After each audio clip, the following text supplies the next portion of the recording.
आपकी विश्व समाचार अपडेट में आपका स्वागत है।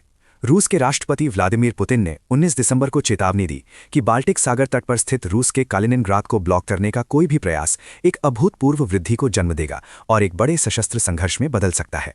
पुतिन ने कहा, यदि वे इस तरह के खतरे पैदा करते हैं तो हम उन खतरों को खत्म कर देंगे। उन्होंने जोर दिया कि ऐसी कार्रवाई स्थिति को पूरी तरह से एक अलग स्तर पर ले जाएगी, यहां तक कि एक बड़े सशस्त्र संघर्ष को भी जन्म दे सकती है। रूसी अधिकारियों ने बार बार चेतावनी दी है कि कालिनिनग्राद को भूमि मार्ग से काटना गंभीर परिणाम देगा। जुलाई में रूसी राष्ट्रपति के सहायक निकोलाई पात्रुशेव ने तो यहां तक चेतावनी दी थी कि नाटो द्वारा कालिनिनग्राद को नियंत्रित करने के किसी भी कदम का जवाब देने के लिए रूस परमाणु निवारक उपायों सहित पूरी तरह से तैयार है। उन्होंने कहा था कि कालिनिनग्राद रूस का एक अविभाज्य हिस्सा है और इस क्षेत्र में कोई भी सैन्य कार्रवाई तुरंत और जबरदस्त प्रतिक्रिया देगी, जो रूस के सैन्य सिद्धांत के अनुरूप होगा।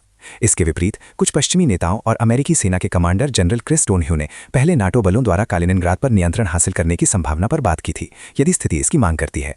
मास्को ऐसी टिप्पणियों को शत्रुतापूर्ण इरादों के प्रमाण के रूप में देखता है। कालिनिनग्राद रूस का एक अलग क्षेत्र है जो पोलैंड और लिथुआनिया के बीच नाटो क्षेत्र से घिरा है।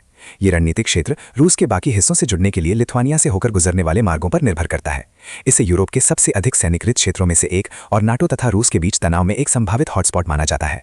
2022 में यूक्रेन संघर्ष के बाद पारगमन के मुद्दे पर तनाव बढ़ गया था, जब लिथुआनिया ने कुछ वस्तुओं के रेल पारगमन को अस्थायी रूप से प्रतिबंधित कर दिया था। सुनने के लिए धन्यवाद।